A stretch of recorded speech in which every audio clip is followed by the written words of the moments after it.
I have leaped. That boy like Medea. Let go, Medea. Turnover by Lord. Blocked by Armstead. Two into the end zone. Caught for the touchdown! Caught for the touchdown! Waddle! Miami has taken the lead! That's what the I do. It's your two favorite degenerates back again with another Day One Dolphins podcast. Once again, so happy to be back. Hosted by your boy, Ouch. Follow me on Twitter at YFinsYY. Here with me is my Day One lifelong Miami Dolphins fan, Chief Sut, a.k.a. Coach Sut this year. Please throw him a follow on Twitter at Chief Sut. Follow our podcast, Twitter at Day1 Dolphins. Stay up to date with all of our nonsense. Man. Let's get down to it. What's going on, Sut? We're back, Ouch. It feels good to be back. We're in it. It does. We got what? We got preseason in a couple days. We could honestly have this up and at 'em before game day, and that'll really get the fan base fired up, you know? Oh yeah, man. I mean, it did feel good not to have to go week to week talking about it with our little hiatus, but just so much has gone on so far.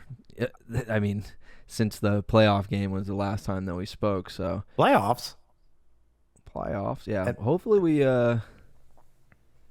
well, I mean, I did say we had zero chance of winning that game, and somehow we did have a chance. You know how real it got on Saturday?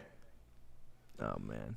So this is gig number 4 in 3 days. I Ubered out because I decided early on in the day I was gonna let loose and be a bit of a problem. And I pulled up in the Tua jersey. And the other DJ that I played with, I told him to bring his Justin Herbert because he's one of, 3 Chargers fans that actually exist in Florida. But Yeah. come to find out, from. He's Fort Myers based, but either way. I don't know, man. I don't ask questions. But I came across a couple Bills fans that I work with, and it got Disgusting. very heated. And it got to the point that I put a stack on it that we finished with a better record. And this dummy goes, okay, well, you guys can finish with a better record, but you won't win the division. So how that works. I was like, all right, I got tough news for you, kid. Like, in order to do one, we must do the other. So Yeah, I don't know. See, it sounds like you're hanging out with some people that don't watch football. And I Homeboy's started from Fort smoking 'em. Myers, and he's a Chargers fan. How could you have? Who? Which one of your family members is from San Diego? You saw what Zach said in the group chat. I was out there preaching the gospel. I was laying down fire. Anytime a bozo wanted to come up and talk about Tua or talk about injuries, I pointed them into your Kenny Pickett discussion. Anytime the concussion thing popped up, the fact that he never had the second one actually diagnosed, like, bro, just started chopping them up, and you just spin guys on a little cartwheel for a bit, and then they hit you with the good old fashioned, well, none of that even matters because Tua's not going to stay healthy this year, and honestly, he's going to retire. And I'm like, that's the only thing you guys can lean on because we're actually terrifying. Because anyone else that actually watches ball, fans of other teams and other people that are just coming up to me, they're actually saying, like, yo, it's crazy that you guys added Fangio. Your offense was already nuts. And it's like, see, thank you. Somebody's paying attention to some ball. And I'm glad. There's I'm always glad we're quietly. well, if Tua can stay healthy, and I'm like, yeah, okay. If Dak Prescott didn't break his leg in week 5, if If Joe Aaron Burrow didn't Rodgers tear his stays healthy. ACL, maybe he was in the Super Bowl that year. I mean, half the league's starting quarterbacks missed games last year. Tua missed 5 games. You know what I mean? Like, big picture kind of thing. If you go back to college, obviously there's a leg to stand on. No pun intended. There's a leg to stand on with the injury bug kind of thing. But it's whatever, man. This year's going to weed out who's real and who ain't. We did so much more than just adding Fangio. I actually have a list of everything that we did in the offseason that we could go over. Probably take us about 20, 30 minutes, but we got... Does that actually include the signing of the heralded Perry Nickerson? It doesn't, but I did see that today, and I was like, what is his name? I feel like I need to censor it when we say it. You should censor that. All right, Perry so I'm going to ask Nickerson. you to rate on a scale of 1 to 10, right? We're using a numerical value here to try and avoid with everyone getting a perfect score. I know how you are. And we're going to go 1 to 10 and you're going to go and yeah. We're going to see where these moves end on the Sut Richter scale. The Richter scale. All right, starting off. Tendered exclusive rights free agent DB Elijah Campbell. Ooh, we're starting from the bottom. Now we're here. Yeah. Elijah Campbell. I mean, he was an exclusive rights free agent, which, kind of. That's a finesse move. Yeah, exactly. Yeah, that's not like spending a bunch of money or doing anything crazy. And he's like a developmental guy. I like Elijah Campbell. So, I mean, I'd give that if 10 is Tyreek Hill of last year, I'd give Elijah Campbell a 4. Okay. All right. He's got some special teams ability in him, I'm pretty sure. You know what I mean? That's a depth guy. Yeah. He's speedy. And they just, at this point, when our front office signs a DB, I just put my hands up and say, hey, man, y'all know better than I do. So, because you've given me no reason to second guess you when it comes to corners, safeties. They got that down. So since Cater Kohu and his paw before him, Nick Needham, and his pappy before that, Nick Needham, Cam Smith, Brandon Jones, Javon Holland, like anybody I didn't know who they were, and we draft them in okay. That's it. Enough said, brother. I got you. Yeah. So if they want Elijah Campbell, I'm with it. I'll give it a 5, 4, whatever you gave it.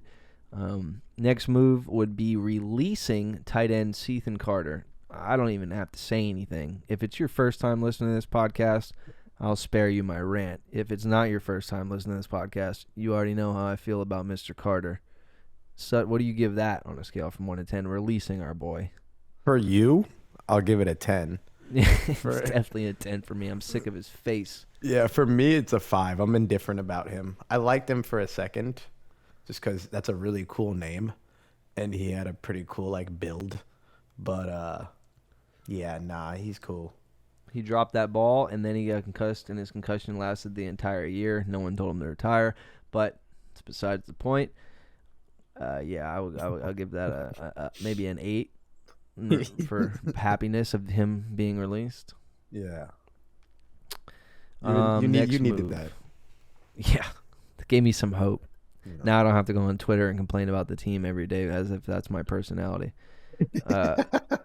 25, claiming wide receiver Freddie Swain off the waivers from Denver. I like him as a depth guy. He's probably going to be challenging some people in camp. I don't know he's going to make the team, though. But just for practice purposes. He's a vet, good warm body out there.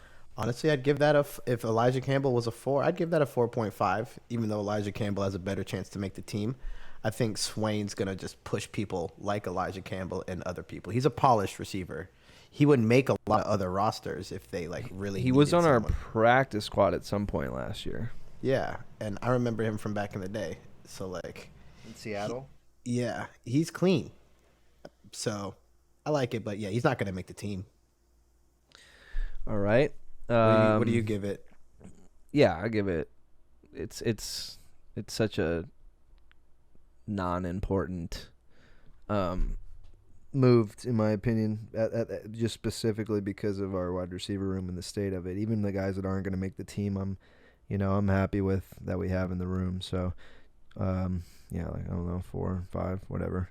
If he makes it, I guess it'll be better. But even if he sits on the practice squad, that's a good, solid vet to have on the practice squad instead of, an undrafted free agent that you have no idea in what they were going to do. I'd rather have Freddie Swain coming off than Preston Williams. Let's say that. I bet Freddie Swain has good vibes. That's why he's always on a practice squad and always on a team, because he's just good in the locker room, good around the facility. You know what I mean? He's just probably cool. Yeah, exactly. So, people give him work. But, Preston's a dick, and I don't know if I need to censor that. But he's just not good vibes at all. I gotta get my pen out. It sounds like, that was 9:51. But, Preston, you can tell he just used to get on people's nerves, and he would just get lazy, and his body language is always kind of poor. So That too, yeah. And he's got the swimsuit gig that he does now. He's a swimsuit model. Anyway, we could probably. He's on the runway. Dude. I'm just saying, strange veer of careers. Let the unicorn be the unicorn. He had like True. 16 nicknames. Unicorn has a different meaning when you're a runway model than it does when you're a football player, unfortunately. Yeah. So, new nickname maybe. I don't know. Re-signing unrestricted. Oh, wait. No. How was he? I don't even remember this guy. Unrestricted free agent. I feel like he played on the Packers before, but this is literally John Lovett, fullback. I don't even remember seeing him at any point. I guess he was on IR last year. Dude, that's a 1. He's not going to make the team. Nah, He's probably just spelling Alec Ingold for some reps during training camp because it's hot outside. He's getting paid to train behind our boy. Yeah, and just in case he's something getting ever more happened. benefit out of this than anyone. Yeah, so I don't know him like that. Yeah, So I hope he doesn't listen to this podcast. He may not love it, but yeah, I'm giving John Lovett a 1. You didn't just say he may not love it. That's the second pun. Fire at night. We're 11 minutes in and you're cooking. Oh, next move. I give that a 1. You gave it a 1. Next move, re-signing Jerron Christian, tackle. Don't remember him either. Just based off the name, I'm going to give it a 3. Okay. I like the name Jerron Christian. Is it Jerron or Jaron? I don't care. Either way, it looks cool. And I don't know. What's he going to do? Push Kendall Lamb for some PT? It's close enough to Jared Butler. So it's like wasn't that Jerron Gerard Christian. Butler? Yeah, Gerard Butler. So I'm thinking like somebody that was in the movie 300 with that name. So then I kind of lean towards liking him a little bit more. And Ivory Christian from Friday Night Lights, who was also dope. I didn't watch that, but I'll take your word on it. Ooh, the movie? And you didn't read the book? I did see the book the other day. I bought this. This man said he saw the book. I almost bought it, but I was like, I wasn't in the. I don't like reading story stuff. I like reading like biographies and autobiographies and like. That's basically what that is, bro. It's a real story from Odessa Permian. Oh, okay. And like that book is hardcore. They drop a lot of hard R's and like a lot of crazy. What the? Yeah. It was real. It was real in the field. And then the movie was like mildly accurate to it, but I thought it the was book all really aggressive. like feel good movie. You know what I mean? Nah, that's because they tried to do a spin-off show on some cable TV and watered it down. But no, the book is really hardcore, and the movie's one of my favorite football movies. Mike Winchell, I love all y'all. I love all y'all. Man, Booby Miles crying in the car, bro. That shit real. Wow. Maybe I will go back and watch it. Yep. All right. But, next in line would be. Wait, I don't. Yeah, I give him a 3. Whatever. Whenever I have no idea what's going on, I'm just gonna match your decision. I like that. Next one, man, re-signing running back Myles Gaskin. Inevitable, as you would say. He is inevitable. You took the words right out of my mouth. I have always kind of been a little higher on Gaskin than everybody else. We listen to some people talk about him and just like they just hate it, the fact that he's still around. But how many regimes, how many locker mates, how many systems, how many coaches, are you going to make it through? Like he is just that guy. Maybe he doesn't have any sparkly, magical, special things about him, but when it comes to being a professional and being efficient, he's just that guy. You know what I mean? He makes it very hard for coaches to be like, you don't have a place here. He's just a dog, bro. It's true. Dog. Yeah, that's dog mentality. Booby Miles Gaskin. If we need him to start a game, if we need him to go out and catch some passes, if we need him to go out and block. I mean, he's not going to do anything at like a Pro Bowl level, but he's going to do all of it and try his best. So I did see him going golfing with who was it? I think it was like Lance Bass or something from NSYNC. That was like his golf partner wherever they went. That's intriguing. And that's mad cool because some dude when I was out the other night, like same night. A pro Dolphins fan was like hating on the backfield, and I was No, it was AJ from the Backstreet Boys. I'm sorry. okay, not as cool, but still pretty cool. Mm-hmm. But dude was hating on Miles, and I'm like, bro, Miles had our back when we were broke, back before Cheetah was here, back before Jalen was here. I'm pretty sure he was here before too. Though. Yeah, and that one hurts. But we tried to give you a chance to block. You didn't want to do it. Parker, Jarvis Landry, Kiko Alonso, Rashad Jones. Just a couple fan favorites that hurt me to see not reap the benefit of or reap the success we see today. Pour one out for them boys. And Cam Wake. Oh yeah, we can Cam keep Wake going. especially. But we honestly, could go all the way down the years. Devontae just got paid. So shout outs to the big homie for straight up pulling a bank robbery and I hurting don't their even salary. get it. I don't want to slander him, but it's hard to like express your confusion with the signing without slandering him. So we'll just move on. Yeah. Miles Gaskin bringing him back. I give that like a 7. I was gonna give it a 6.5. So that's cool. There you go. Maybe I'll give it a 6 just to be farther off from you. Yeah, I figured that was too close. Also because realistically, he's probably going to be on the practice squad unless he beats out Savon.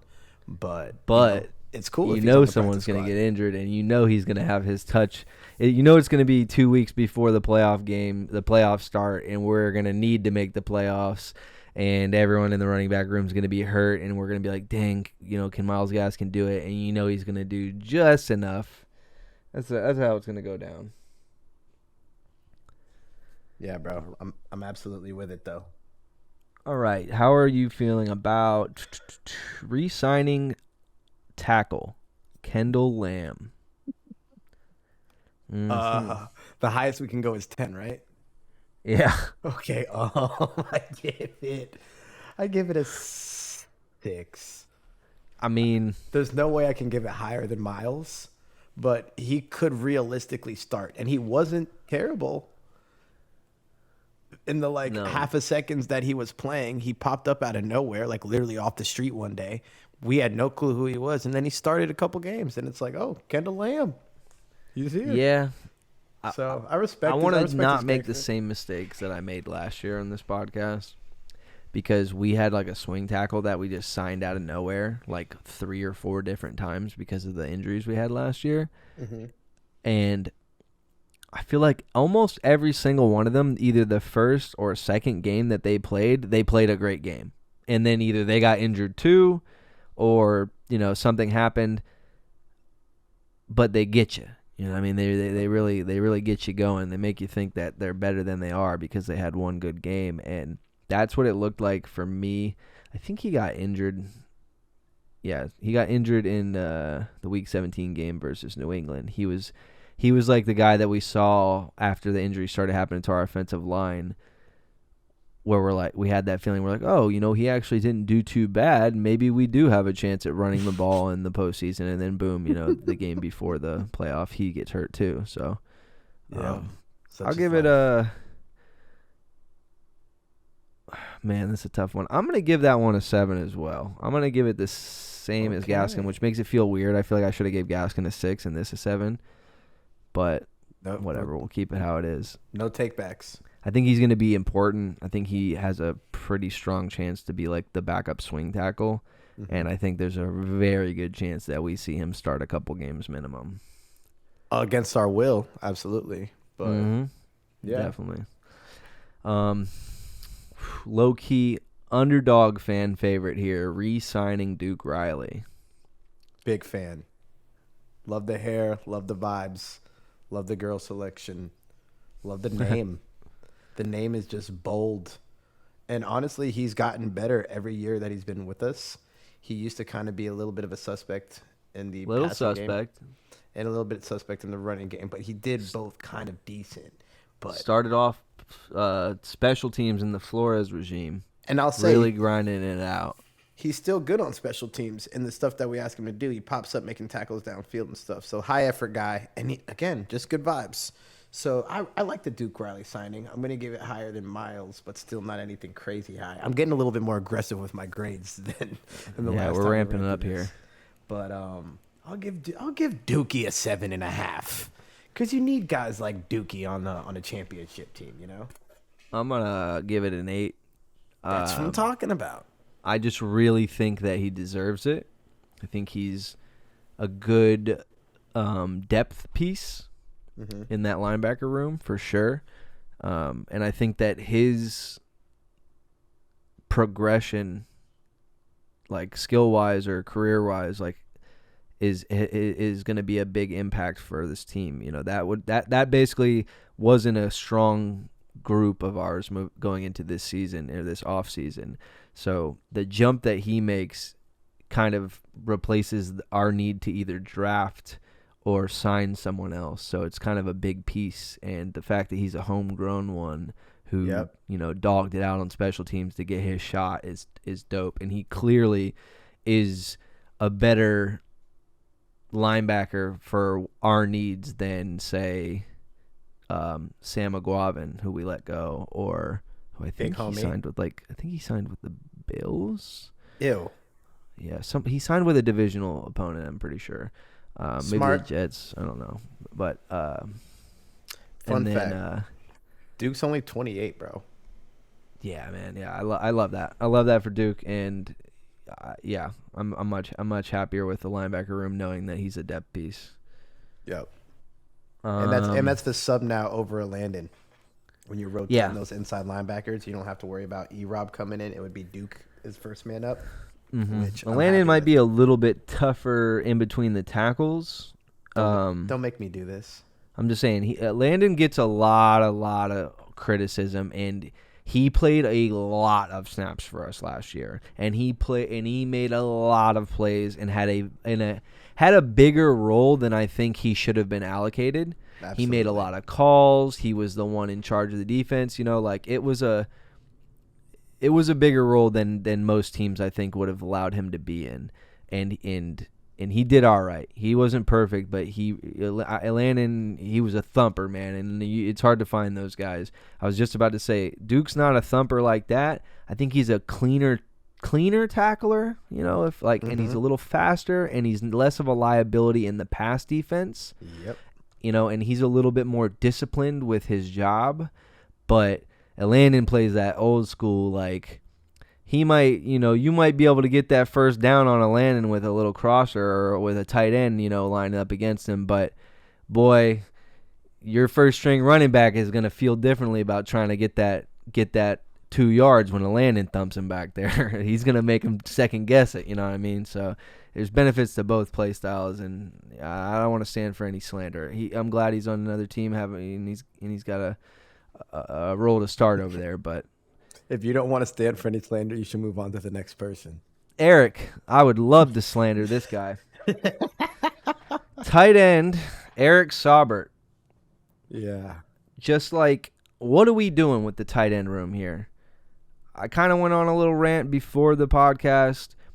The linebacker room being the last thing we talked about is a perfect example and comparison to this tight end room, because last year it was our biggest liability.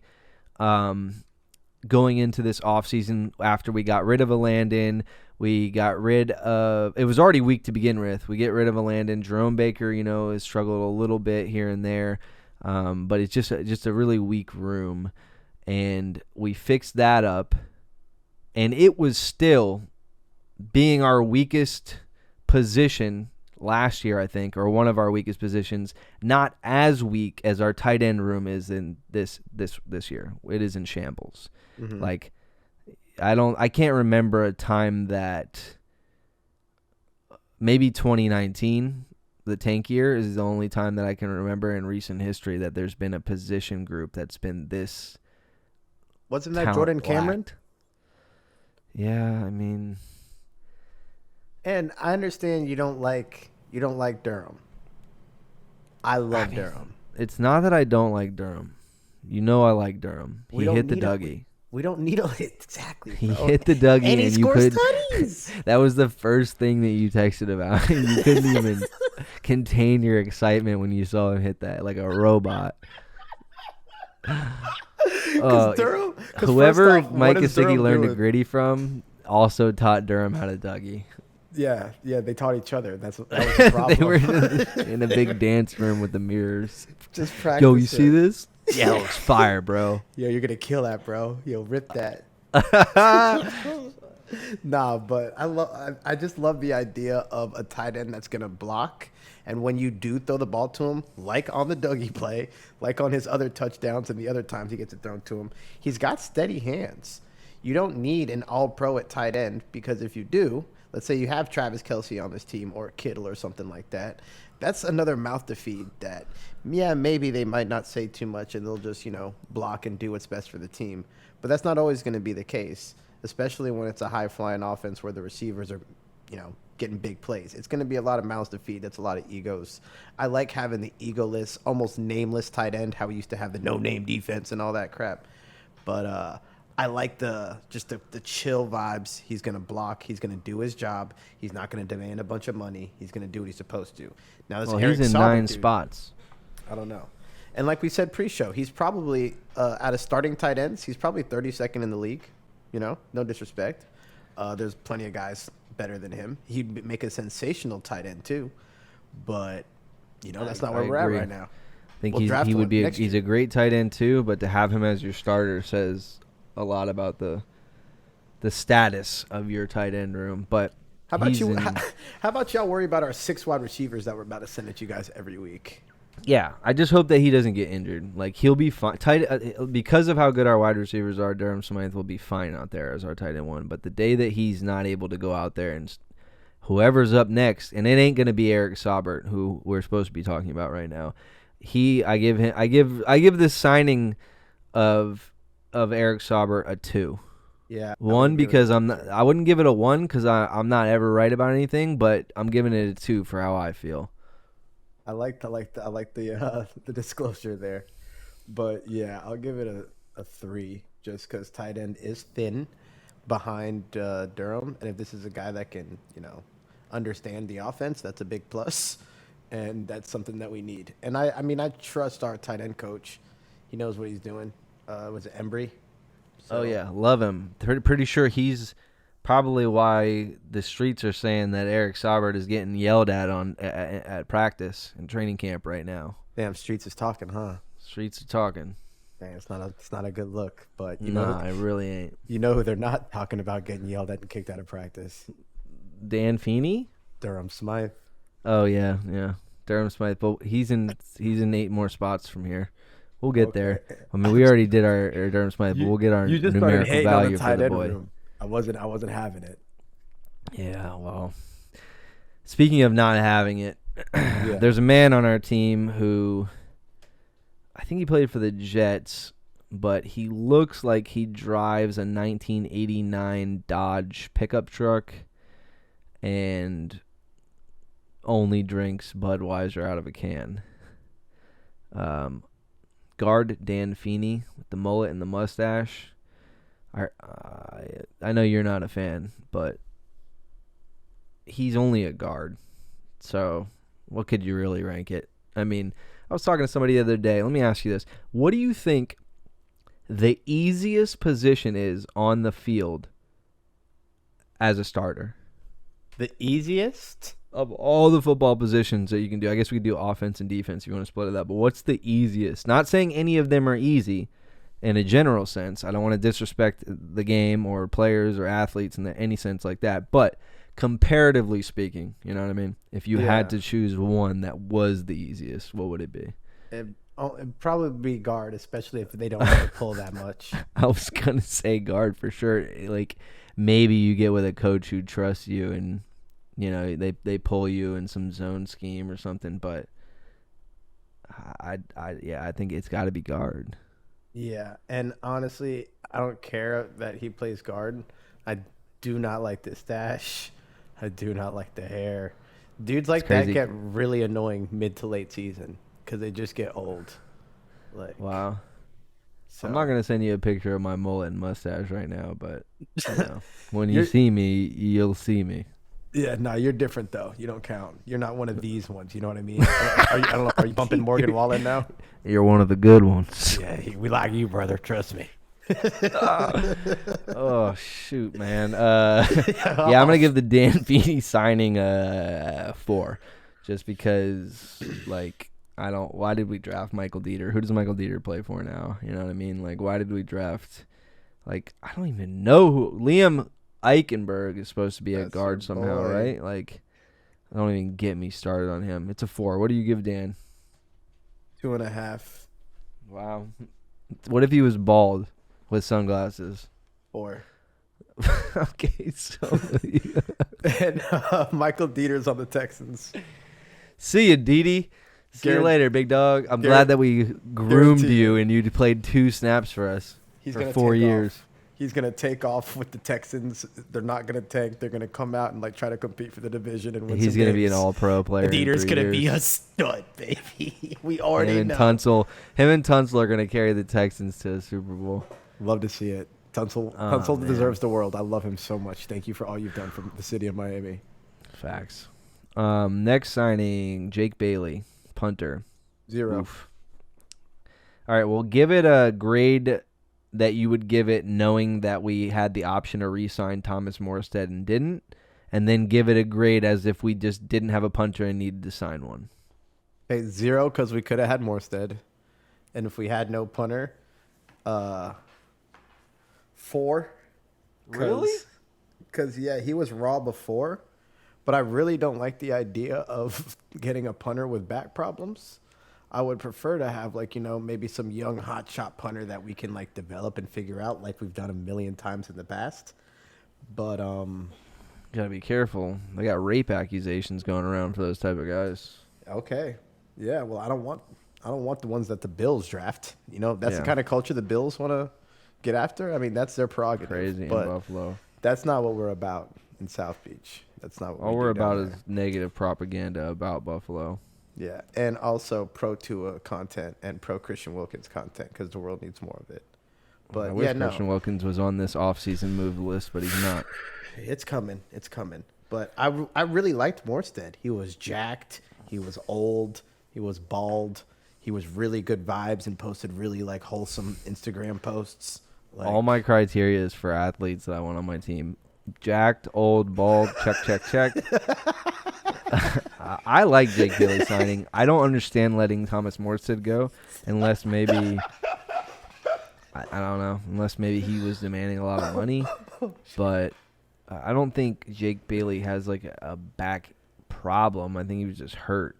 So it's no different than any other player being hurt. You know, he tried to play through it. Like we give these other people a benefit of the doubt.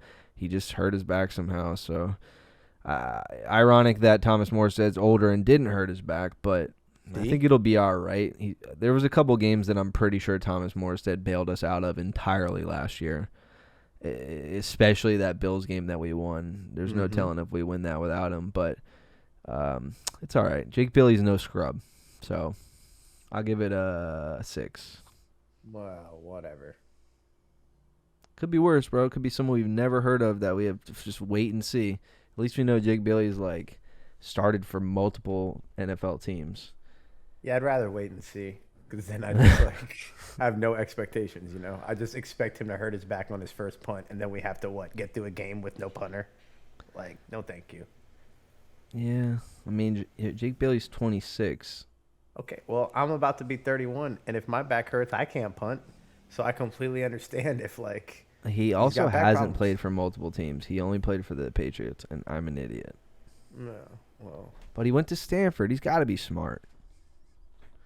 What's being smart have to do with punting? Hopefully a lot, but I'm not positive. No, I just want the Hurricanes. I forget his name.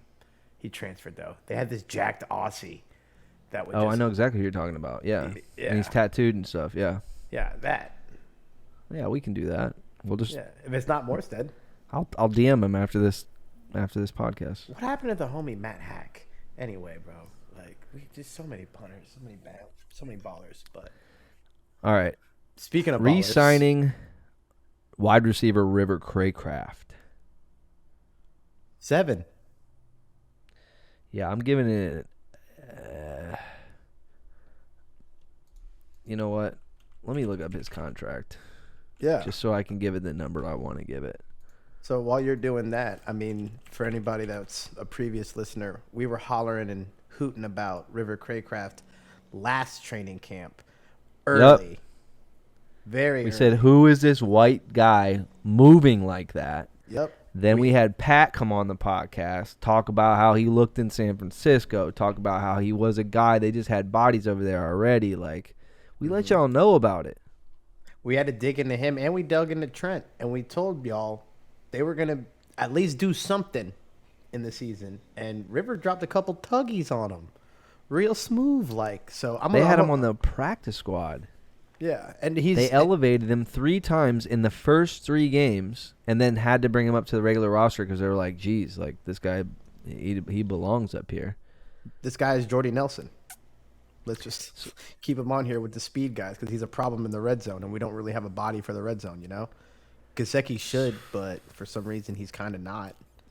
So he only got a 1-year deal. Prove it deal.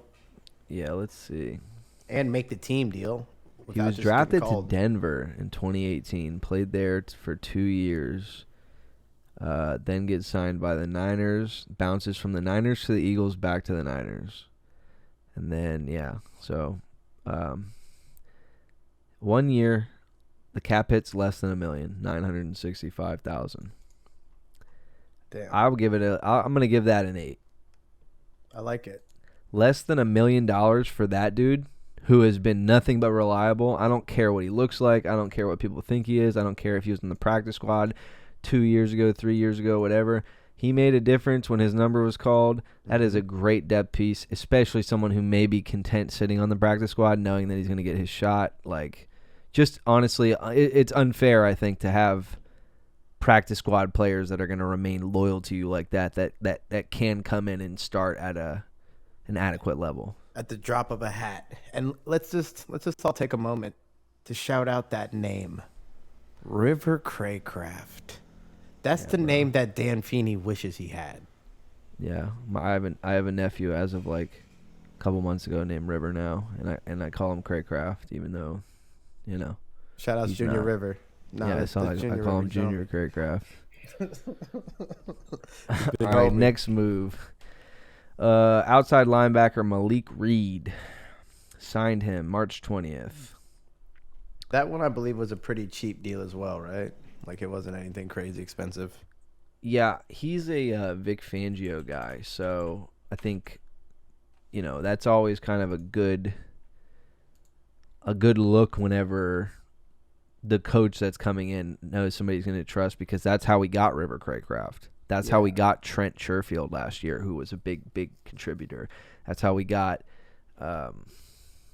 Raheem Mostert, Jeff Wilson. Like, a lot of these guys came over, so that's how we got half our coaching staff. So if Vic wants Malik Reed, Vic gets Malik Reed. He's 27 years old, and his cap hit is just over $1 million. Yeah, 1.23 milli for Malik Reed, just to be a depth guy and help everybody else get acclimated to the defense and give Vic Fangio another friendly face along with Chubb. Like, I'm absolutely with that. I'll give that the same grade as River, which was a 7.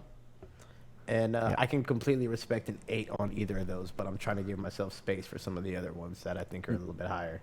No, I think 7's a better, and I'm hyping it up, but I think 7's, maybe 6 or 7's a better for that. Like, it's not huge impact, but I think it's more of an impact to Vic Fangio and Malik Reed than it is for either of us. So Don't worry. I know why you're actually giving River an 8, but it's fine. Are you saying what I think it is? Is it because I said I had a mustache and a mullet? It's just saying a lot, dude. It's saying a lot without saying anything, you know? I wish River was black, dude. I really do. I think he is. I would have gave him an 8.5 if he was black, but you know. If he was black with the name River Craycraft, I'm giving that a 10. Oh, man. All right, re-signing cornerback Justin Bethel. I got to look him up real quick. I'm pretty sure he's black. Yeah, he is. He's very I'm just black. kidding. I know. I'm just looking up his contract. You're on fire tonight, for real. I like Bethel. No, I love that. There was a game last year that he came in at, maybe it was the Pittsburgh game.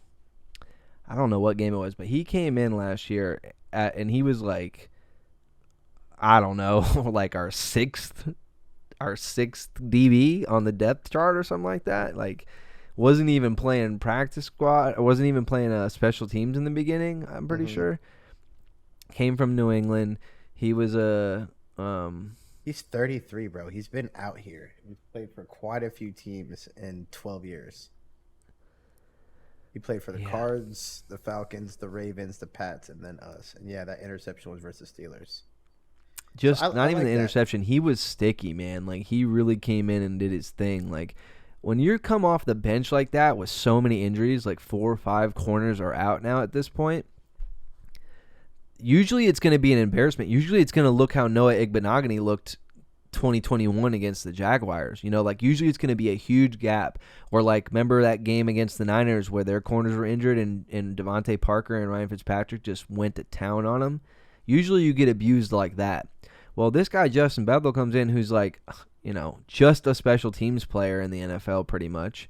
And he comes in and, like, made it to where they didn't abuse him. You know, they couldn't. He made it known immediately. He had sticky coverage. And that's another valuable player. And for his contract, it's going to be, I think, just $1 million as well. Maybe less. Can I give it another 7? And that's, you know, 3 sevens, a little jackpot? I mean, if your depth guys that you're signing like this are that valuable, man, that you can say all you want about Chris Greer, man, but that is these are under the championship radar. depth. Yeah, That's $1 million cap those hit. guys that step up like late in the season and just make stuff happen because they're comfortable and they're confident, you know, and they're fresh. I'll give it a 7. Oh, I'm excited for your next one. Oh man, That's your boy. no, that's not my boy. He's hopefully not gonna make the team. Deshaun might. Elliott, I don't even think he like got on the plane yet. He may not have even gotten to the facility or to the state of Florida yet. And he's tweeting about bringing Lamar Jackson to the Dolphins. That's real. That is not real. That is the opposite of real. That is not knowing that is the lack of self-awareness is what that is. Look around. Read the room, brother.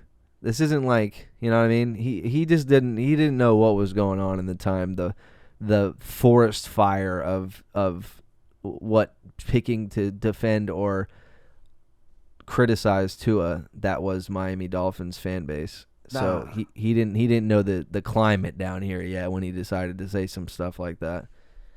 He wasn't sure. He didn't really know that's what he meant. I think what he meant was that would be a really good quarterback battle.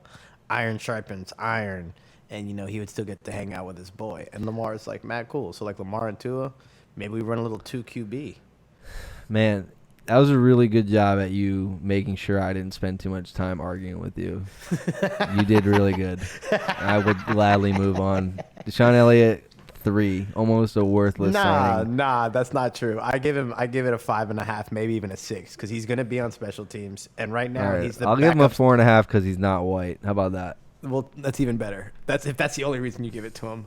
But he's right now the backup strong safety behind Brandon Jones. So, like, I don't know, man.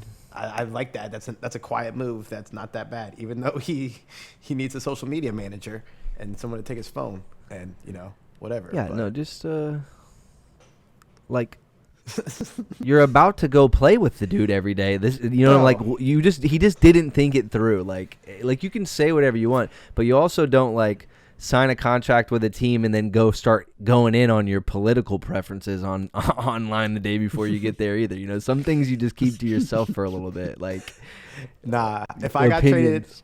traded to the Ravens tomorrow, I would tweet instantly that they need to trade for you two. And that we gotta be day one Ravens. Like, it's all for one, Oh, one man. for all. okay, maybe I get it. Yeah, bro. But- He's a rider, dog. He's just looking out for his homie. So He's like, confused. ooh. I'm just so confused by it. He said, "Ooh, we finna win, Lamar. Hey, you should slide, bro. We finna win." Oh my god. All right, well, whatever. Yeah, we'll see if he makes the team. Good for him. Next move was re-signing restricted free agent running back Savon Ahmed. Ahmed. I'd give that an 8. Yeah, another great depth player, just like we were talking about. He came in that playoff game when Raheem went down with a little bit of an injury, temporary injury where he needed to sit out a series. And, I mean, it was like red zone work, too. I think he scored. Anytime that he's come in, it's always been very, very low snap counts with him. Mm-hmm. But anytime he's come in, he has made a difference. I think there might have been a fumble once, but we're not running a Bill Belichick regime down here where we just sit you for the rest of the year because you fumbled. He's been a difference maker, and he's fast. He fits in with the idea of this team, you know, with everyone being speedy and hard to like keep track of. So I like that we kept him around, and I'm pretty sure his contract was also like less than $1 million. Brother. So I'm looking at the Dolphins' official depth chart, and it was actually updated today, about 5 hours ago. And as of right now, Savon's actually the 4th running back with your boy Devon Chain. Wow, so Miles is looking like he's going to go to practice squad. Miles is, the 5th, and then Chris Brooks at the 6th. I don't know who that is. Behind Jalen Waddle is River Craycraft, and then Eazy-E. My dog. Yes, sir. Savon actually gets 1.4, so even that, they value him a little bit, you know, so he's probably meant to be there. And again, we're always going to need depth at running back. We're not going to go with a Derrick Henry big ticket type of guy. It's going to be a rotation, and to have our running back room cost basically less than $5 million and get that much value out of everyone, I'm with it. Yeah, that's what I was talking about before the podcast. I really do like the state of our running back room. I feel like cost versus talent, pound for pound, it's very, very effective and still top half of the league, I would say. And that's not a bad look when you have all your other skill positions are like the best in the league. So not a bad look at all. Savon, did I already rank it? Because I feel like it's like a 7. Did I say 7? I said 7.5. You just said 7, so that's good. There we go. Oof. Here we go. Releasing cornerback Byron Jones. Give it a 10. Yeah, I'm not going to make fun of him or anything, but 17. I'll make fun of him. Oh, bust just trying to like waste our time, spiteful, whatever the hell was going on. Just like come out on Twitter or have your agent say something and let us know what the deal is. I don't want to hear that you're going to play next week and then next week and then next week and then next week. You sound like a toxic ex-girlfriend that told me she was going to change her ways and apologize every weekend when she gets drunk and starts arguing with me. I don't like that. Go off, sis. Just off, sis. Stay far away from the Dolphins, brother. Appreciate that year you spent on the other side of Xavier Howard. You're welcome for giving you one of the best career years in a system meant for you. I'm not cool with that. Devontae Parker would go on and put up an emoji with his hands up to the I don't know emoji, at least. You know what I'm saying? Or say like I tried to play. Or Tua was like I'll go play golf. Let you know I'm not really injured. I don't know what it is, but I don't appreciate just not knowing for a year straight and being led on. Yeah, it's not cute at all. 10 for the release. Thank God. I dropped to my knees in Walmart and said a prayer when I heard about it.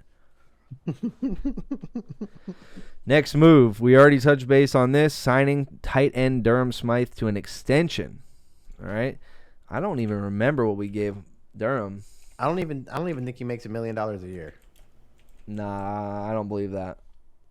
Do you want to pull it up? Or you want me to pull it up? I got it. 4-year, $3 million.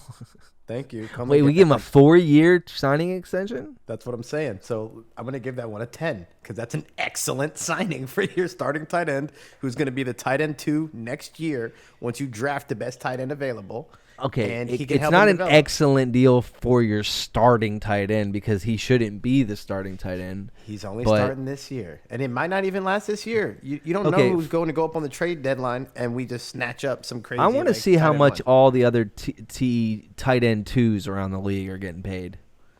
That is no money, dude. Stephen Ross spent that much money today. Yeah, well, unfortunately, Stephen Ross doesn't have a salary cap on his bank, and we do in the NFL. So, but so that's a great deal. It says it's the extension is worth 7.75. So, yeah, because there's the cap hit this year is $4 million. Or no, this year the cap hit is $3 million. Next year it's $4 million. So, even though, wait, what? It's only a 2-year extension. So it's 2 years, $7 million with a $3 million, $7.7 million with a $3 million signing bonus. So he gets 5.5 guaranteed up front. Dope. And then he gets the other, whatever it is, couple million. His base salary is 3.125 the next He gets 2 years. 7.7 over the next 2 years and gets 5 million guaranteed at the time. So, you know, Cool. it's more than you thought it was. 10. No. I'll give it an 8. That's my man. You go get him, Durham. That's respectable at 8. You go get him, Durham. You prove the haters wrong. You just If keep he on Dougie's keeping on, again, brother. if he Dougie's again this year, I'll give him a 9. But until then, you know. He's Dougieing right now, dude. Re-signing cornerback Nick Needham. Oof, man, this is tough. Yeah, Achilles sucks, but I love Needham Island. Big Nick guy. Yeah, hard not to root for the undrafted guys. I gotta give that an 8.5, dude. Shout outs to Nick Needham, because whether he comes back at full strength or not, the organization did right by him and paid that man some money for being an I was undrafted just about free to agent. say. So like, I'm cool with that. That's a good look. 8.5.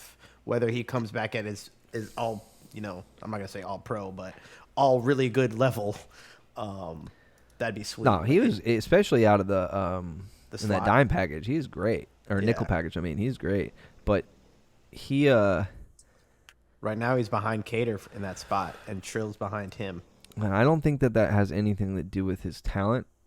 I've been listening to all the camp notes from everybody, reading everything that Barry's tweeted, Kyle Crabb's podcast daily, just to keep an update on my way to work, talking about the status of camp. 3 yards per carry does an update as well. According to Alf on 3 yards per carry, Nick Needham looks very behind. I'm not going to say behind schedule, but he doesn't look like he's ready to play football yet. That's Which I get it. You know, it's an Achilles injury, and that's not one that you rush back for him. After I just roasted Byron Jones for the exact same thing. Hey, but, you know. But as we will probably be proven, Nick Needham will not do what Byron Jones did. Alf, in his unprofessional/professional opinion, was estimating it's going to be like maybe a month into the season before we see him. But because the organization already, like you said, did right by him, paid him, I do expect to see him on the field. Undrafted guy, to see him get some money is awesome, and I'm glad that he got paid while he was injured, as a sign of good faith from the Dolphins. You know, I don't get too emotionally involved with players because I know it's a business, and I know you'll just be sad constantly when you say goodbye to players like Mike Gesicki or whoever, like, you know, over the years, Jarvis Landry and all these guys that have been like the one good player. Juice hurts. Juice will always hurt.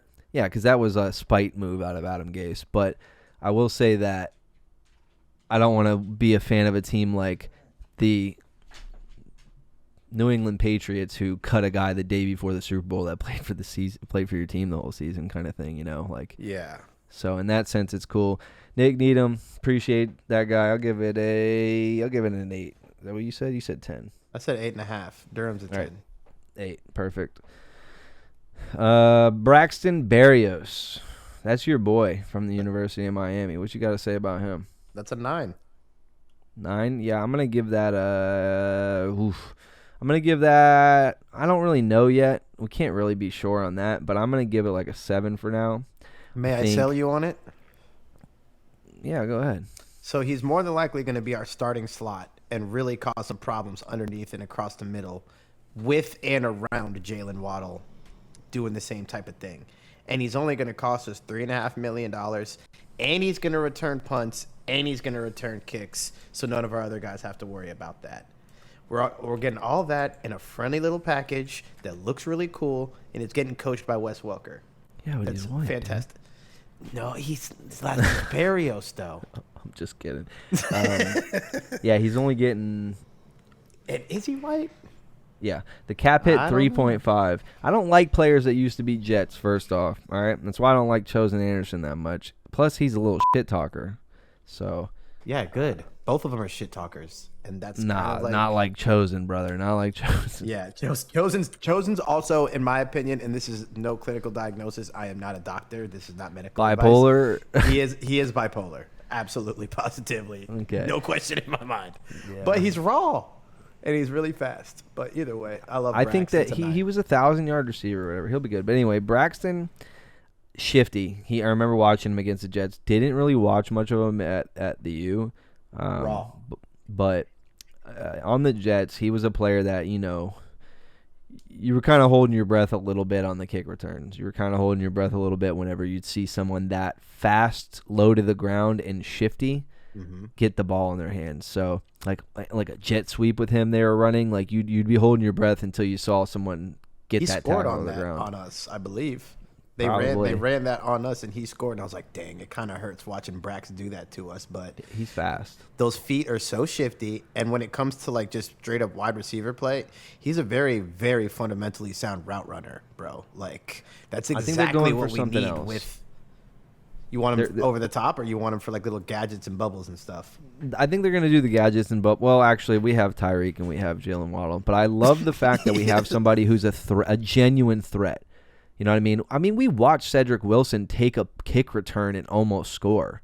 Yeah, bro. He These guys almost won are that all game. good. Don't even get me started on Seti. He is being slandered and does not deserve. Every time there's a trade package where somebody wants something, they're like, "Screw it, send Cedric Wilson back to the Cowboys for a third." And he's better than everyone thinks he is. You got to see flashes of it. He battled through injuries the whole year and had to be sad and watch his wide receiver room go off when he was supposed to be the number 3 guy. Sure, we had depth guys that were able to fill the role, but that dude is no scrub, and he's going to be fun to watch if he's on the field.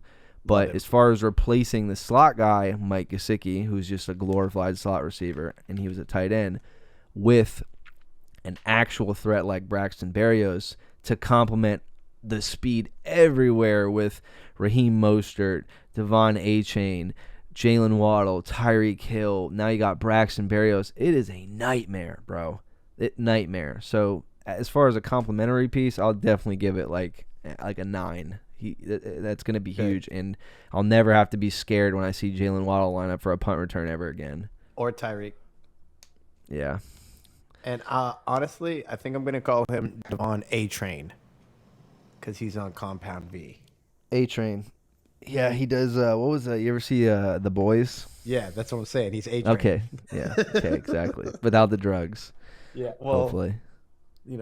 I'm not judging. And Well, I mean, we already saw what happens when a fire running back comes to Miami and wants to do drugs instead of play. So, well, remember our offensive line coach? Shout out to Coach Forrester. I mean, he was one of he's our one of the better best line line coaches in the league now. Oh man, he went home. He sobered up, went back to his every wife. day. He's absolutely not sober, and he's absolutely not with his wife. In that video, he was talking about a Vegas stripper. Yeah, that was like, you go through a rough patch and things happen, and then He lives straight. He hit rock bottom, so that he could bounce back. His boys took him back in home, got him on his feet, and he's doing all right now. And what city does he live in and work in? San Francisco. Nah, he was in Vegas Was he?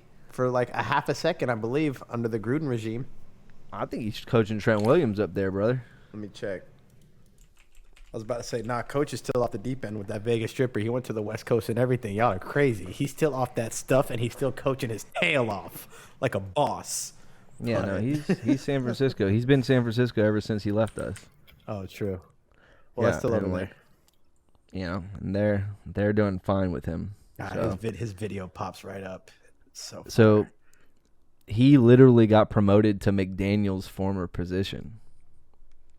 When McDaniels left, Yeah. that's so awesome. Well, eventually.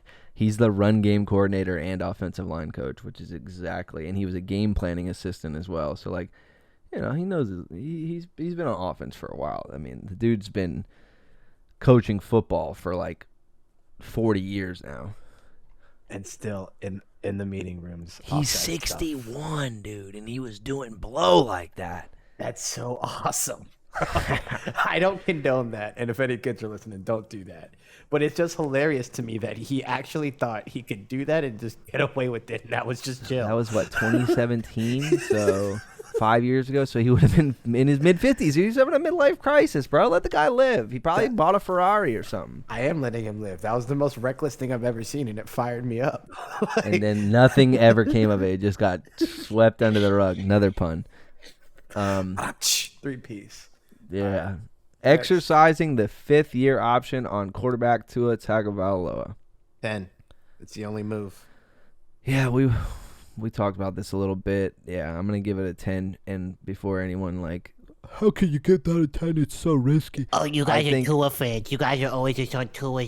Yeah, exactly. I think that in this scenario, situationally here with the team,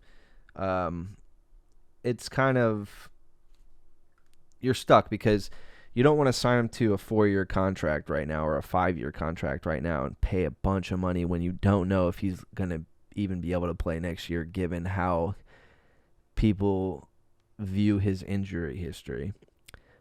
And then you don't want to not sign him at all if he ends up balling this year because then he can really hold out and he'll be a free agent. Another team can get him. He can feel salty about the way that your organization treated him. So at least he's locked down for another year. We get to see what he's going to do, and then we go from there. It was basically the only thing that you could do. It was good by the organization to play, cover both ends. Yep. Give it a 10. There's not much else you could have done. Simple. Move You're on. not stuck. You're not stuck if you don't want to be with him, and you're not screwed if you do. If he shits the bed and he's just really that injury prone as everybody says he is, then we just, we're not tied down to him. We can draft. We can move on. We can re-sign him for dirt cheap. But if he comes out and wins MVP and leads us to the promised land, you pay that man for 5-6 years and call it a day. And we just keep it rolling till, Cheetah retires and then we bump up Easy E into his spot, keep it moving. Yeah. Next move, another former Jet. But I pardon him because he is an actual Dolphins fan. Nothing fires me up more than that. We have had so many problems with our backup quarterbacks over the last 7, 8, however many years. From the best backup quarterback we've had to this day in the last decade is probably Matt Moore, right? You say that like it's a bad thing. He's just bad. It's not. Pat Mahomes, he's the man. And Matt Moore clutched us many a ball game. So absolutely, that one that we were at was fire. That was fire. The Jets game, the 3 touchdown fourth quarter comeback. Matt, oh my God, that place was electric. People were videotaping me. I was going so crazy. Yeah. I am on people's video on their phones, screaming. That was sick. I had the worst haircut I've ever had in my life that day. Hell yeah. But quarterback Mike White is who I'm talking about. And Mike what? Mike White. That's so you got to rank him a little lower because of his last name. Yeah. And he played at USF and was kind of mid there. So yeah, mid USF quarterback, mid Jets quarterback, and he's friends of friends. Let's just say we know about him. We know of him. We know some people he hangs around. We know the girls he be hanging around. He's in the circle and seems like a cool dude. Yeah, he seems chill. More importantly, literally grew up a Dolphins fan. Attended practice camps like we all do. Like it was a fan. Wore Zach Thomas jerseys.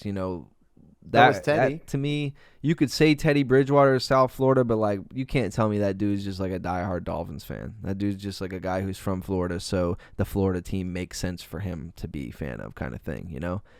I believe Lamar Jackson grew up a Dolphins fan. I don't believe Teddy Bridgewater did. I believe Mike White grew up a serious Dolphins fan, and I love that. So I'm gonna give that one a 9, just because we've struggled with backup quarterbacks for so long. This is a very cheap, very solid signing. It's what you say in between that just speaks so much volume. But Yeah, I could kind of see what you're saying about Teddy because, the whole Saints thing, you really hold that against him. I get it. He thought he Bro, was he making the played with right move. Devontae Parker in college. That was his wide receiver 1. And that's why that's probably not a selling point. That's probably why he didn't want to come here, and he's right. So He's like, oh, that dude's hamstrings are always acting up. I can't go there. that boy trash. He always faking hurt, and he's lazy. So I'd rather play with Michael Thomas, who does the same thing for more money. But I don't know. He is a solid backup. It is cheap. He is going to be excited in the McDaniels situation. So I'll give it a 7. But I just don't care He about. throws it too. I don't care about Mike Caucasian. I want my backup quarterback not to be so conservative. Like, if you're a backup quarterback and you try to air it out and you throw a pick, God bless. That's kind of what we expected here on the worst end. But I would rather you do that than check it down to the running back and just go 3 and out, go 3 and out, go 3 and out. And he will sling it. He will throw that out there. So, it could be worse. Let's say that. I mean, sign Wentz. Ugh. He's He's going to throw a pick. he's wearing 3 different uniforms. Mike White just might not practicing. throw the pick. I know damn well Wentz is throwing it. I was about to say, you want somebody to throw it up? Wentz will throw it up. No questions asked. Wentz will get you a pick 6 throwing the ball from his own end zone. All right, next MVP move. season. We got 5 left, all right? Re-signing running back Jeff Wilson. We definitely already talked a lot about the running back room. Me, personally, love Jeff Wilson. Think he's an absolute dog. I'm going to give that a 7 because it could be better, I think, obviously. We have some opportunities on the table for running backs, and I think his vision is a little He lacks vision, but for as much as he lacks vision, he just has heart. He breaks tackles, and he is a dog. So he kind of makes up for it in that sense. I'm going to give that one a solid 8 because it's only 2 years, $6 million. Only 1.8 of it is fully guaranteed per year. And most of it is per game bonuses and workout bonuses and other nonsense. So, he needs to play in order to get paid, a.k.a. he's incentivized to stay healthy, and the only knock on him is health. So, I think keeping the running back room this cheap when you're seeing franchise tags are $15 million a season for one guy. We're at, again, between him, Savon's 1 something, A-Train's probably 1 something, maybe 2. We're spending less than $7 million on 4 guys. That's awesome. Guys that are going to produce. 5 guys. So I'm with that. I like the build. I like the vibes. And I really like Hefe. He's crazy. He's about that life. He may also be bipolar. He's a dog. I love him. He's violent. He has violence in his mind when he goes to play the game. And When he's running that tater. those guys are rare. So Yeah.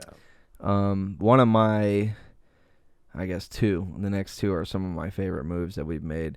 Re-signing Andrew Van Ginkel. I remember him going to visit the Patriots, and I was sick to my stomach. They want a long white guy with blonde hair hanging out of the helmet at linebacker. That's just their thing. Mm-hmm. And he would have dropped 5.5, maybe 6 sacks a game against us, just cause. Yeah, The absolutely. But I'm gonna give that a 9. Man, I mean, he's just done everything you've asked him to do, and he's gotten better every year. There really is no reason that you would let this guy walk away unless you were just taking him for granted, in my opinion. Fan favorite, the name Van Ginkel. You hear Good Morning Football, bought his jersey. He's just that guy, and now he's another good contributing depth piece to our now revamped locker room, or linebacker room. I mean, both. Yeah, I'm gonna give it an 8. Actually, You gave it a 9 at first. I like the 8. I'm gonna I'm give gonna it give it an 8. I'm gonna go with an 8.5 as well. The same thing I gave Hefe, because of the special teams big plays. Because I forgot about that. Yeah, like you said, he's done everything you've ever asked, including block punts and return stuff. Bro, Yeah. he's crazy. He's returned fumbles. He scores touchdowns. Like, Yeah, bro, yeah. he's sensational. And seeing him leave would have broke my little heart, like legitimately, because like you said, he would have went straight to New England. Belichick would have made him wear like 56 or something, and just, I would have been sad. So. Well, the reason that I changed it from an 8 to a 9 is because this next signing undrafted or unrestricted free agent linebacker David Long Jr. from where'd he come from? The Titans, right? He is a linebacker that we've been looking for years, kind of, and the deal that we got him on is insane. It's almost like he wanted out of there so bad, or just saw the vision in Miami that he was just willing to take less money. But talk about a guy who's going to be able to cover and thump. Like, this is, if his problem is the Devontae Parker thing. He's got soft tissue injuries that have always kind of kept him out. I think he says he's missed 12 games in the past 2 seasons because of hamstring issues alone. So I believe it was 6 apiece, right? Like literally 6 games each year. Hopefully.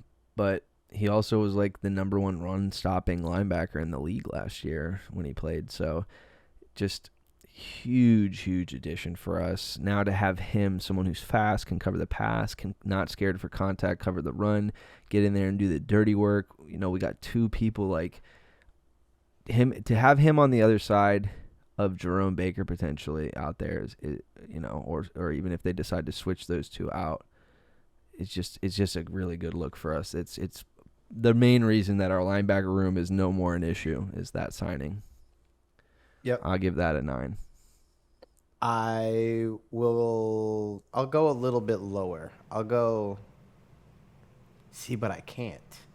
Yeah, you can't. That's one of our biggest things. Yeah, I'll give it a 9. The 6 games suck, but I say that, but Tehran is going to basically miss at least 4. I know that for a fact. And he was an A+ signing just because when he does play, he's as good as they get. So David Long, when he plays, he's as good as they get. And we got him for a Dell. He's going to jump right in and make Jerome's life way easier and make Jerome a better player. He's going to help the pass rush get there a little bit faster. And he's going to make everyone better, even if he's out. So we'll have Duke stepping in. Eventually it'll be Channing, hopefully. But for right now, I like it. I'll give it a 9 as well. Yeah, big move. Necessary. Sure. Very necessary. Again, we're trying to build a championship team. We're done talking about like just beat Buffalo and just beat Baltimore. Like, no, we beat them now. We'll continue to beat them. Now it's win the division, make the playoffs, make a championship run. Like, do it. Totally agree. And they know it too. The players know the deal too. But it's all there. You got the last pieces. 2 moves. Re-signing unrestricted free agent Raheem Mostert. I kind of knew that this was going to happen no matter what. Yep. Especially after last season. I mean, how could you not? He's the main reason that I am comfortable with our running back room. Everyone that we talk about is like, okay, well, barring injury. Yeah, that goes without saying. You know, but if he does what he did last year, or even a little bit more comfortable in the system now, or comfortable with his teammates, more comfortable with the starting offensive line, God forbid the starting offensive line takes a leap here. Raheem Mostert was pushing for 1,000 yards, averaging 5 yards a carry pretty much. Right. I wanted him, what did I say in the podcast before the Bills game, the Bills playoff game? I said, hey, man, this is a guy who's played in playoff games before and carried the game on the ground and turned it to another level when they played in the playoff game. If we can get that version of Raheem Mostert and he can turn it up in the playoff game, we have a chance. I wish I could go back and clip it. I said something along those lines. And God willing, did this man do exactly that. He puts on a highlight reel, probably one of the top run highlights of the year in that game, and just was unstoppable. Give it a 10, 100% 10. For the cheapest deal ever. I mean, just money to talent value here is insane. Yeah, and again, 2-year contract worth $5.6 million and only $1.165 in base salary. $900K is guaranteed for RB1, who basically put up 1,000 last year on very limited touches. He's one of the most Yes. efficient running backs in the last, statistically, like since he's gotten into the league, he's one of the most efficient. Again, it's just Especially games this missed. last season too. If you look at those little graphs of like the EPA, rushing yards over expected, and like, you know, the most efficient runners in the red zone, most efficient runners over 5 yards, yards after contact, like he's in the top right on all of these graphs. Everything that you could point at statistically says that this guy is good. So, Yep. And so 290K in per game roster bonuses, which times 17 games is 4.9 mil of his contract. So he needs to play the same way that Jeff Wilson needs to play. yeah. If he doesn't play, he's screwed. He doesn't get paid. Like, Yeah. you're only going to get game checks and like 100K in workout bonuses. That's not enough money, brother. So you need to stay on the field. That's a very Dolphins-friendly deal. And how much would Dalvin cost us if we would have paid for him? Like, I mean, 14 it's still million? in the air. It could happen still, but okay. Yeah. So I what think what do you think we're offering? 10? And he's just not trying to take it? I think we're offering less than 10 for 2 years, to be honest. I think we're offering him like, I think the rumor was 8 million, 4 million a year, I think. Ooh. But I mean, 40 million a year with no state tax. You know, other people have to pay you like 12 million a year or something like that to even come close. Maybe it was 8. I don't know. 4 seems pretty low. Yeah. Either way, though, like that It's just smart. sucks. It's smart to like paying Dalvin Cook in the state of the team right now is like walking into a candy store and just grabbing something. You know, you had dessert. You went out to eat and had dessert, and then you still grabbed the candy off the candy aisle. Yeah. You don't need it. Not Yeah. right now, at least. Not Yeah, right not now. right now, at least. Maybe Like, maybe it- mid-season, maybe some funky stuff happens. You never know. Maybe we're not feeling I would the love vibes. it. Offense needs a spark. Okay, spend the money. But right now, pay Christian Wilkins. We don't need to do rather- anything else. I think I'd rather trade draft assets if you really wanted to get a star running back and just go get Josh Jacobs. You know what I mean? Try to make a play for Jonathan Taylor. I'm just saying, if you really wanted to like keep the cap where it is, kind of thing, and not worry about paying him till next year, or you know, you'd be able to do that. You can't exactly do that with Dalvin. Maybe you could structure the contract where you give him like $4 million this year and like $12 million next year, but you can't because you have so many hard cap hits with all the other all-star like Tyreek Hill and everybody else. Plus, if you're going to pay Tua and Waddle's coming. Waddle's coming, Javon Holland's Holland's coming, Brandon Jones is coming, Phillips is Christian coming. Wilkins hasn't been done yet, Jalen Phillips is coming. Like it's about to come heavy on us. So We gotta go. pause. Yep. Did you rate the Raheem Mostert? What'd you give it? Yeah, I have to give that a 9.5. Okay. Number one move that I would say would obviously be This is a standard. cornerback Jalen Ramsey for a 3rd round pick and Hunter Long, who at the time I said, Hunter Long. Who cares about Hunter Long at all? And this, you know, get him the hell out of here. I'll go pack his for you right now. But now I kind of wish we had just about anybody in the locker room that plays the position of tight end. But Yeah, it was definitely worth. Hunter don't look too bad right now, huh? No, not at all. You're 100% right about that. Not at all. And again, But I was a Jalen pro Ramsey Hunter is Long worth guy. it. But like every other player that we've talked about, there's the, barring injury. And during the recording of this podcast, we are already past the point in which Jalen Ramsey has torn his meniscus. The grade of the move is a 10. Should be a 10 for both of us, right? Mm-hmm. Yeah, regardless of the injury. But Regardless, he's a the guy who a has like not that. been injured really very often in his career tore his ACL or tore his meniscus first day of training camp. So, you know, it just goes to show you, man, it's pretty sporadic and random. You know, everybody looks for, you know, some sort of pattern when it comes to players, but dude, it's just a full contact sport, you know, with human bodies. So Football, man, it happens. There's nothing you can do about it. It's going to happen. You just try your best to plan for it and take care of it when it happens and make sure you're doing what you got to do. And a guy like that's already doing what he's got to do. He's doing his trainings. He's at every practice. He's helping people. He's talking with coaches. Like, he's heavily involved. And a guy like that is just another coach. Similar to how I feel about David Long. And also we saw it with Teron Armstead. We were calling it out all last season, even when we signed him.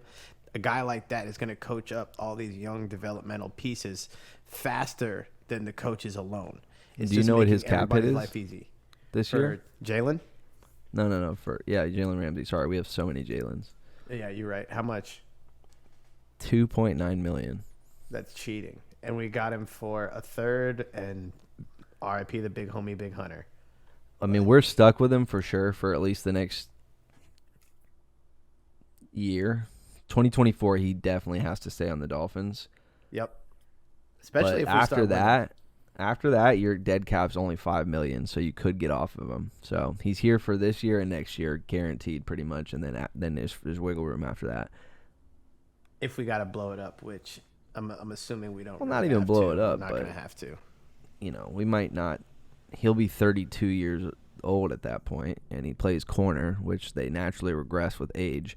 And we're just straight drafting all these young guys to try and come in and learn from some of the two of the best corners in the game, and Xavier Howard and Jalen Ramsey, and just hope that guys like Cam Smith, Kader Kohu, and whoever else we draft, we're drafting another corner next year, so hopefully they take over. But what an offseason it's been, huh? Oh, it was a peaceful one compared to last year. I mean, the Ramsey thing was a lot of excitement, and it got a lot of haters woken up and poking at us, and it got a lot of actual people that watch ball fired up about us a little bit more than they already were. And I've noticed, and I know you kept a lot of receipts. I still have several on my phone from people just dropping random things on me last preseason. Oh, yeah. About, the good old-fashioned meme. Playoffs. Oh, Jalen Waddle and Tyreek Hill are the Lamborghinis in the crappy house, and it's like the Dolphins offense with Tua at quarterback. Like, oh, okay. That's what y'all really thought. And we were trying to tell y'all. Oh, he's going to go from Pat Mahomes to Tua. His career is ruined. That's weird. He had a career year. Best season he's ever had. Isn't that nuts? And he would have done better with 4 more games with him. But either which way, this was a nice preseason. And it's funny looking at a lot of these like websites, and even on, what is this? Our Lads. I don't know what website this is. It's using our depth chart though. Team needs running back, defensive line, tight end. They legitimately believe running back is a bigger need than tight end. Tight end is clearly our biggest glaring weakness, and if that's the biggest glaring weakness on the team, you probably have a pretty good team. And I'm with that. I don't think running back is a weakness. I think it's a lot more solid than people give us credit for, which is fine. We were a winning team last year with these guys. We were a winning team a year before that with them. So they know how to win games, and that's all that matters. I don't care if they all put up 1,500 all-purpose yards and 20 PPR points per game and all that crap, bro. Like, there's other guys that do that. That's not what this system's for. I'm pumped, bro. We're here. We'll try to get this one out, like, before. When's the preseason game? Friday? First one is... No, I think it's the following Friday, right? Let me check. First one is August 10th, so yeah. You're right. August 11th is Friday for us. So, oh wait, that's the Falcons game. Yes, so we got. They're doing a joint practice tomorrow and Wednesday, and then they play on Friday. Cool. So then the homies can get on this one. Everybody will be on the joint practices together, and then, maybe we'll get a little game day review. And I hope Xavier Howard punches Kyle Pitts when they link back up, because I'm never gonna forget us losing to them and him getting mossed by this dude. Yeah, that was whack. Yeah, but glad to be back. Couldn't be any happier than having Chief Sut here with me. Make sure you follow that guy on Twitter at Chief Sut. Follow me on Twitter at YFinsYY. Follow the podcast at Day1 Dolphins. And then check back in with us after this preseason. Anything else, Sut? Let me know if we should start an Instagram or not. We just put memes and just stupid stuff on there. Yeah, give us feedback on that. Fins up. Fins up, baby. Miami has the Dolphins, the greatest football team. We've take the ball from goal to goal like no one's ever seen. We're in the air, we're on the ground, we're always in control. And when you say Miami, you're talking Super Bowl, 'cause we're the Miami Dolphins. Miami Dolphins, Miami Dolphins #1. Yes, we're the Miami Dolphins. Miami Dolphins, Miami Dolphins #1.